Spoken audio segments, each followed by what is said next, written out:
ദൈവത്തിന് സ്തുതി. ഈ പ്രളയം നമ്മെ എന്ത് പഠിപ്പിച്ചു? ഒന്നാമതായി, പ്രകൃതിയോട് വികൃതി വേണ്ട എന്ന് പഠിപ്പിച്ചു. രണ്ടാമതായി, ഭൂമിയൊന്ന് ചുമലുകുലുക്കി തിരിഞ്ഞിരുന്നാൽ തീരാവുന്നതേയുള്ളൂ മനുഷ്യൻ എന്ന് പഠിപ്പിച്ചു.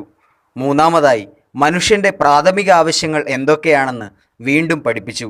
നാലാമതായി, ഇങ്ങനെയുള്ള അവസ്ഥകളെ നേരിടാനുള്ള പ്രാഥമിക വിദ്യാഭ്യാസം കുട്ടികൾക്ക് കൊടുക്കണം എന്ന് പഠിപ്പിച്ചു. അഞ്ചാമതായി, നമ്മൾ മലയാളികൾ വെറും മാസല്ല, റെസ്ക്യൂ മാസാണെന്നും പഠിപ്പിച്ചു. ആറാമതായി, മനുഷ്യത്വം മരിച്ചിട്ടില്ല, ഒരിക്കലും മരിക്കുകയുമില്ല എന്ന് പഠിപ്പിച്ചു. ഏഴാമതായി, ആരൊക്കെ എത്രയൊക്കെ ഭിന്നിപ്പിച്ചാലും പ്രകൃതി നമ്മെ ഒന്നിപ്പിക്കും എന്ന് പഠിപ്പിച്ചു. എട്ടാമതായി, സ്നേഹവും സാഹോദര്യവും എന്താണെന്നും സഹജീവനം എന്താണെന്നും പഠിപ്പിച്ചു. ഒൻപതാമതായി, ഇത് തൊറയാണ് മുതലാളി എന്ന് മാത്രം പറഞ്ഞ് നമ്മൾ കണ്ടിട്ടുള്ള മത്സ്യത്തൊഴിലാളികൾ ഒരു നാടിൻ്റെ മുഴുവൻ രക്ഷകരും അഭിമാനവുമാണെന്ന് പഠിപ്പിച്ചു. പത്താമതായി, ജീവന് വില കൊടുക്കാൻ പഠിപ്പിച്ചു. അത് പണക്കാരൻ്റെ ആണെങ്കിലും പാവപ്പെട്ടവൻ്റെ ആണെങ്കിലും.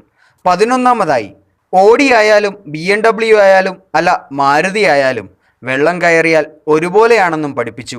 12ാമതായി, ക്രെഡിറ്റ് കാർഡുകൾ ഏത് ബാങ്കിൻ്റെ ആണെങ്കിലും ഭക്ഷണത്തിന് പകരം തിന്നാനാവില്ല എന്ന് പഠിപ്പിച്ചു. 13ാമതായി, വാട്സപ്പ്, ഫേസ്ബുക്ക്, സോഷ്യൽ മീഡിയ മുതലായ സംവിധാനങ്ങളുടെ യഥാർത്ഥ ശക്തി എന്താണെന്ന് പഠിപ്പിച്ചു.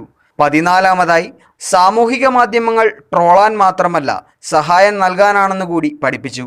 15ാമതായി, ഊണില്ലാതെ ഉറക്കമില്ലാതെ അക്ഷീണം പരിശ്രമിക്കുന്ന ഒരു യുവതലമുറയുണ്ടെന്ന് പഠിപ്പിച്ചു.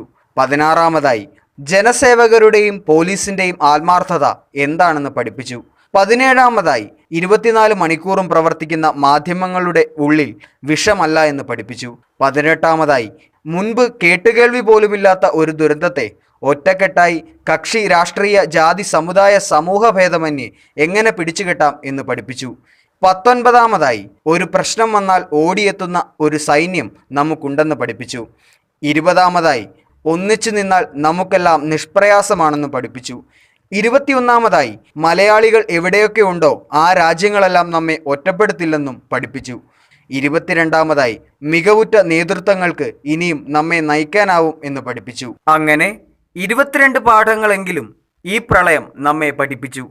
പ്രകൃതി പഠിപ്പിച്ച പാഠങ്ങളിൽ നമുക്ക് അഭിമാനിക്കാം. പാഠങ്ങൾ ഒരുപാടുണ്ട്. ജീവിതം ഒരെണ്ണവും. നല്ലവണ്ണം ജീവിക്കാം. രക്ഷപ്പെടുത്തലിൽ തീരുന്നില്ല നമ്മുടെ ദൗത്യം, തുടങ്ങുന്നതേയുള്ളൂ. കേരളത്തെ കെട്ടിപ്പടുക്കാം ഒരേ മനസ്സായി, ഒരേ ഊർജത്തോടെ. ദൈവത്തിന് സ്തുതി.